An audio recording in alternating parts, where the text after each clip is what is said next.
Comment allez-vous? Ça va? Nous allons terminer ensemble cette matinée de formation et ensuite partir dans la mise en application cet après-midi, après manger.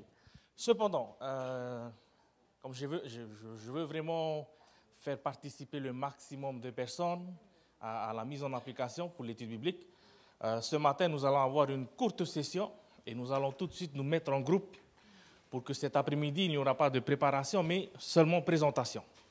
Donc, plus de temps pour la présentation. OK? Deuxième chose, j'ai vos tests ici. J'ai rangé par secteur. Et comme il y avait des églises, je ne sais pas quel secteur, donc j'ai mis autre secteur. Voilà. Donc, après, peut-être, vous venez récupérer vos tests. La pire des notes, c'était un 13 sur 20. Donc, on a tous passé. Hein. Voilà. Donc, ce matin, comme je l'ai dit, on va faire rapidement, continuer et terminer notre formation. Et nous allons tout de suite nous diviser en groupes. Vous vous rappelez un peu de quel groupe, à quel groupe vous appartenez? Les 4 grands groupes? Ok, l'idéal donc, ce matin, quand on va passer en groupe, c'est de faire les 4 grands groupes. Et ensuite, dans chaque grand groupe, diviser en 2. Ok? Je vais expliquer plus en détail cela tout à l'heure. Pour la présentation, pour chaque groupe, il y aura 3 présentateurs.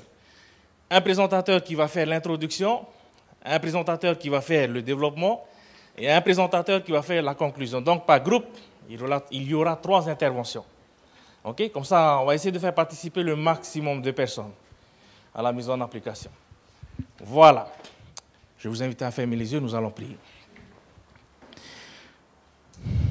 Seigneur notre Dieu, notre bon et tendre Père Céleste, nous te remercions. Nous te remercions pour ce moment que tu nous donnes de pouvoir continuer à apprendre, de pouvoir continuer à t'écouter. Nous t'invitons, Père, nous savons que tu es déjà là, que ton Saint-Esprit continue à nous guider dans nos échanges, dans notre partage, jusqu'à la mise en application. C'est là ma prière, Père, au nom de Jésus, notre Sauveur qui revient bientôt. Amen. Alors, ça va être bref ce matin. Je pense qu'on va prendre peut-être 5 minutes, au plus 10 minutes, pour finir la présentation. Donc, comment présenter une étude biblique? Est-ce qu'il y en a parmi vous qui sont déjà allés voir un peu ce que la bibliothèque vendait un peu comme guide, hein? OK. Pour ceux qui le veulent, j'ai déposé avec la technique quelques études bibliques déjà. Études bibliques qui ont été préparées par Mark Finley et je ne sais plus du tout. Et la série d'évangélisation, les 15 sujets que j'ai traduits de l'anglais au français. Voilà, c'est à la technique, vous pouvez aller récupérer, ça sera pour vous. OK? Alors, première étape pour l'étude biblique. La première étape, c'est ce qu'on appelle là, le plus souvent, sont les préliminaires. Donc, on parle là d'accueil. Vous vous rappelez, hier, par rapport au comportement, qui doit arriver en premier sur les lieux? C'est celui qui va présenter l'étude biblique. Donc, il va accueillir tous ceux qui arrivent. Dans le cas où l'étude biblique se passe dans un foyer, donc vous arrivez avant les autres, bien sûr, et quand tout le monde sera là, on souhaite la bienvenue et on remercie. On remercie la personne qui accueille le groupe d'études bibliques. Ensuite, troisième chose importante à faire, c'est une brève présentation. Présentation de toutes les personnes qui sont là, et vous pouvez créer ce que moi j'appelle une fiche de connaissance. On va voir ça après. Fiche de connaissance. Et là, tout de suite après, on introduit le sujet par une histoire, par une illustration. Et on a vu ça hier. Hein? On introduit le sujet. Et ensuite, la prière. La prière pour entamer l'étude biblique. Pour la fiche de connaissance, bon, ce sont les informations qui vont vous permettre à vous d'être en contact avec toutes les personnes de votre groupe d'études. Moi, j'ai choisi ces informations-là. Après, c'est libre à vous de créer votre propre fiche de connaissance. Par exemple, il se peut qu'un jour, vous tombiez malade et que l'étude biblique ne peut pas avoir lieu. Donc, vous avez les contacts de toutes les personnes, vous les appelez, vous les prévenez. Je suis malade, on va reporter notre étude biblique à une prochaine fois. OK? Ce que j'ai fait aussi, j'ai créé aussi une fiche de suivi. Parce qu'il se peut que quelquefois, 1 ou 2 personnes du groupe soient absentes. Il faut pouvoir savoir quelles sont les études qu'ils ont manquées. Et s'il y a un absent dans le groupe, qu'est-ce qu'il faut faire? Tout de suite après, soit le soir même, soit le lendemain, mais tout de suite après, contacter la personne pour pouvoir convenir d'un moment avec cette personne pour faire l'étude biblique. Comme chaque étude biblique vont se construire l'une sur l'autre. OK? Donc, une fiche de suivi. Les études qui ont été faites, les études qui ont été manquées. Là, la première étape. Cette étape, normalement, elle doit prendre grand maximum 5 minutes. Étape d'introduction. La plus grande partie du temps doit bien sûr être laissée à quoi? À l'étude biblique en elle-même. OK? La deuxième étape, justement, entamer l'étude biblique. La meilleure méthode pour une étude biblique, c'est la méthode question-réponse. Vous posez les questions, vous menez le débat. Ça ne veut pas dire que le groupe, les personnes du groupe n'ont pas le droit de poser des questions. Ils peuvent toujours poser des questions. Mais ce sera à vous de mener l'étude biblique en posant les questions, le comment, pourquoi, quand, etc. Il ne faut pas oublier que c'est une étude biblique, ce n'est pas un sermon. Donc, qui dit sermon dit monologue. Ce n'est pas un monologue, c'est un échange. Question, on donne le verset pour la réponse et on le laisse lire les versets bibliques. Il faut inviter tous les membres du groupe à participer. Si un membre du groupe a tendance à tout le temps vouloir lire, il faut essayer de laisser la chance aux autres membres du groupe de lire les versets. Et quand il y a une bonne réponse qui est donnée, il faut complimenter. Excellent, ça fait du bien au cœur de la personne lorsque la personne est complimentée par rapport à la réponse qu'il donne. Okay? Maintenant, s'il donne une fausse réponse, comment est-ce qu'on dit? Qu'est-ce qu'on va dire?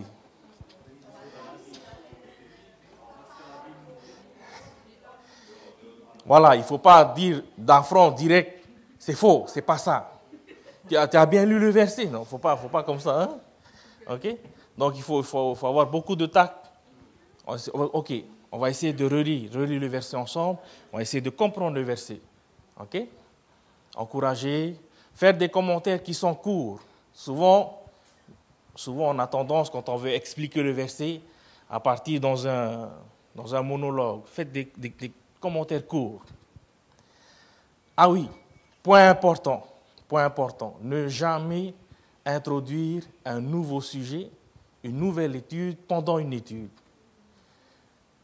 Si vous voyez que la question a tendance à partir vers une autre étude biblique, il faut tout de suite dire, on va laisser ça pour la prochaine fois, on va revenir sur notre sujet d'étude. Mais il faut rassurer la personne qui a posé la question en lui disant que la question, ce n'est pas une question qui sera jetée aux oublis, mais c'est une question qui est retenue, qui est notée pour la prochaine étude.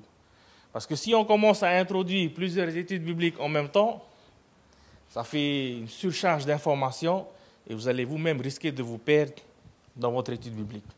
OK? Voilà. Et la dernière étape,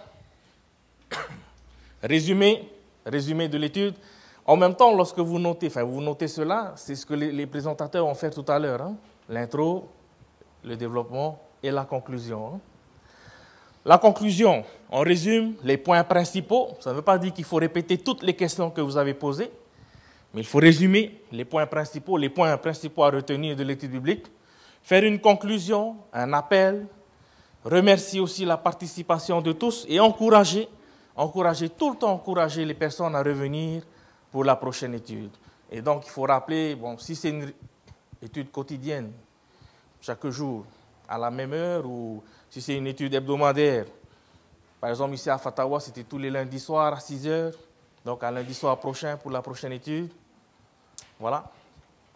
Et la prière finale. Prière finale spécifique par rapport à l'étude que vous venez d'avoir. Si vous venez d'étudier, je ne sais pas, donnez-moi un sujet d'étude biblique. La mort. Demandez dans la prière, demandez au Seigneur d'aider chaque personne du groupe à comprendre c'est quoi la mort.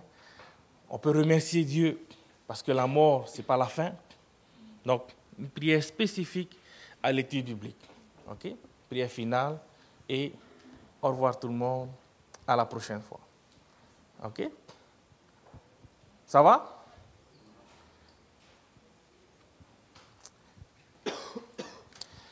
À retenir la durée d'une étude biblique. Combien de temps?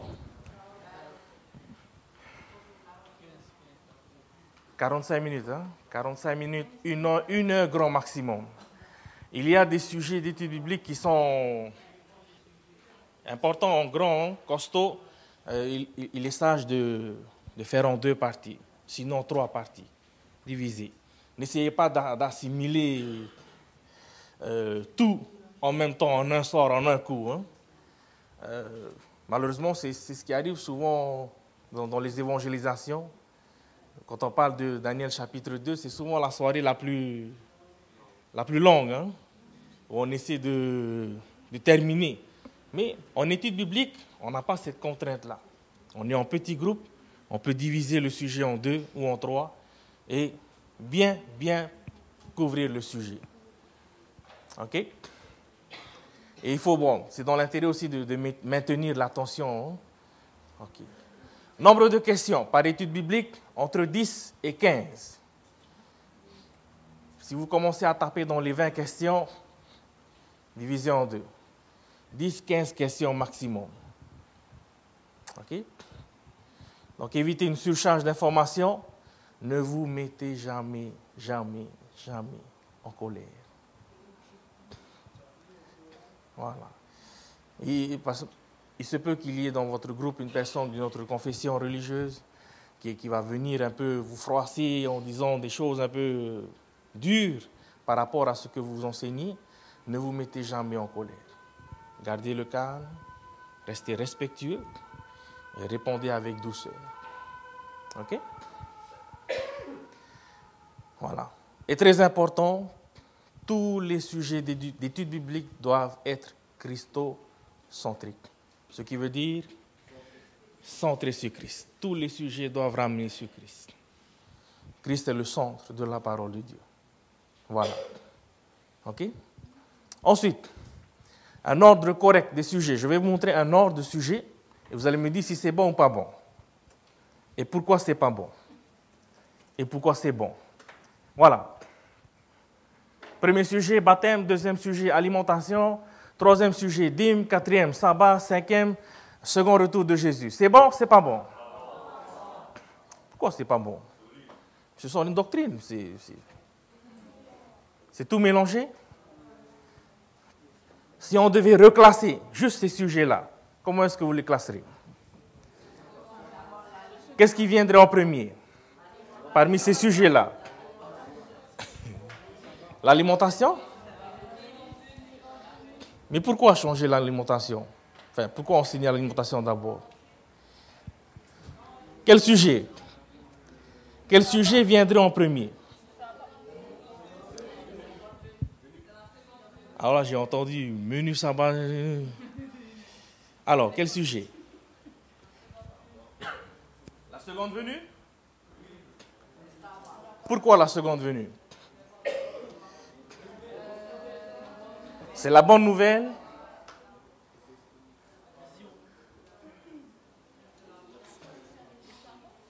C'est là le pourquoi nous sommes là. La seconde venue, notre espérance. OK, ensuite, après seconde venue, le sabbat, le baptême, l'alimentation ou la dîme? Pourquoi le sabbat?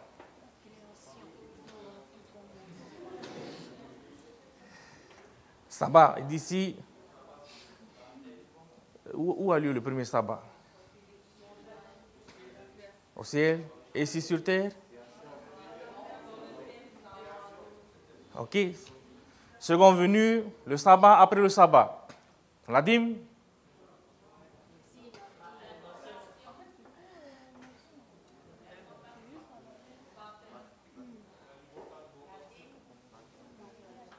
Qu'est-ce qui viendrait en dernier? Le baptême?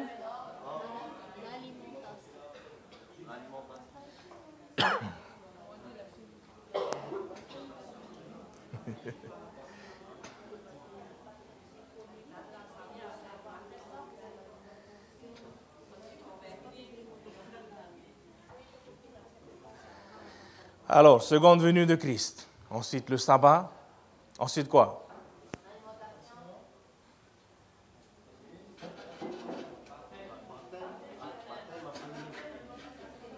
Mais le baptême, c'est quoi le baptême?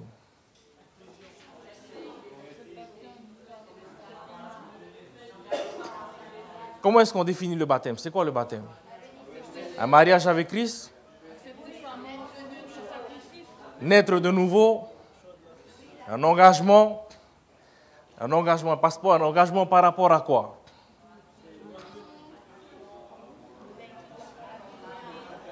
Par rapport à Christ, par rapport à ses enseignements. Hein? Ok. Donc c'est bien. Je vois que vous êtes tous conscients qu'il faut suivre une certaine logique. L'avantage avec les matériaux qui sont déjà prêts, les études sont déjà classées dans l'ordre. Il y a, je ne me rappelle plus comment s'appelle ce pasteur.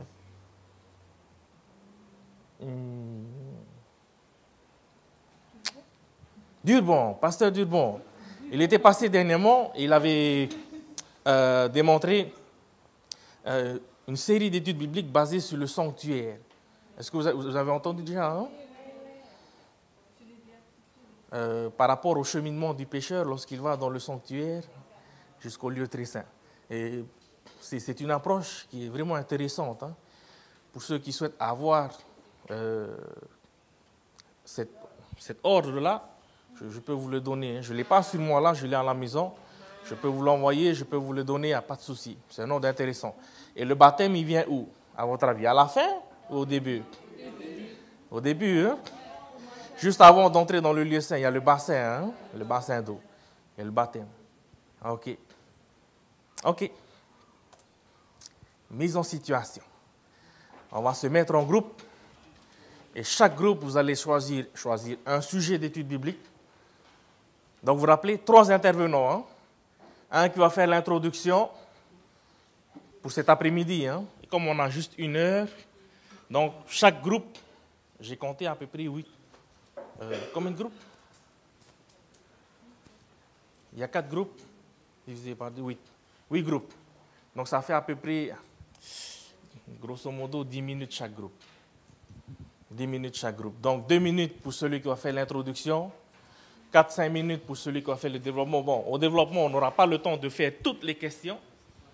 Donc on va faire 2, 3, 4 questions au grand maximum. Et ensuite la conclusion. Mais c'est juste pour que chaque groupe puisse travailler sur la présentation d'une étude biblique. Et cet après-midi, on va travailler, chaque intervenant va venir devant pour faire la présentation. OK? Donc, comme c'est nous le dernier cours, on va bouger les tables, placer les tables en groupe, donc les 8 groupes ici dans la salle, et vous allez commencer à travailler. Préparez pour cet après-midi. OK? C'est bon? Ça va aller? Il est 11h30. Donc à midi, avant qu'on aille manger, on revient ici. Vous vous rappelez ce qu'on va faire? De ce qu'on va faire ensemble? Voilà, il y avait une prière qu'on devait faire hier. Hein? On a annoncé ça hier pour le couple Théouira, hein, qui vont aller aux Marquises. Donc on va revenir, avant d'aller manger, on va prier ensemble. Et ensuite, c'est parti pour le manger. Et après, on reprend. OK? Petit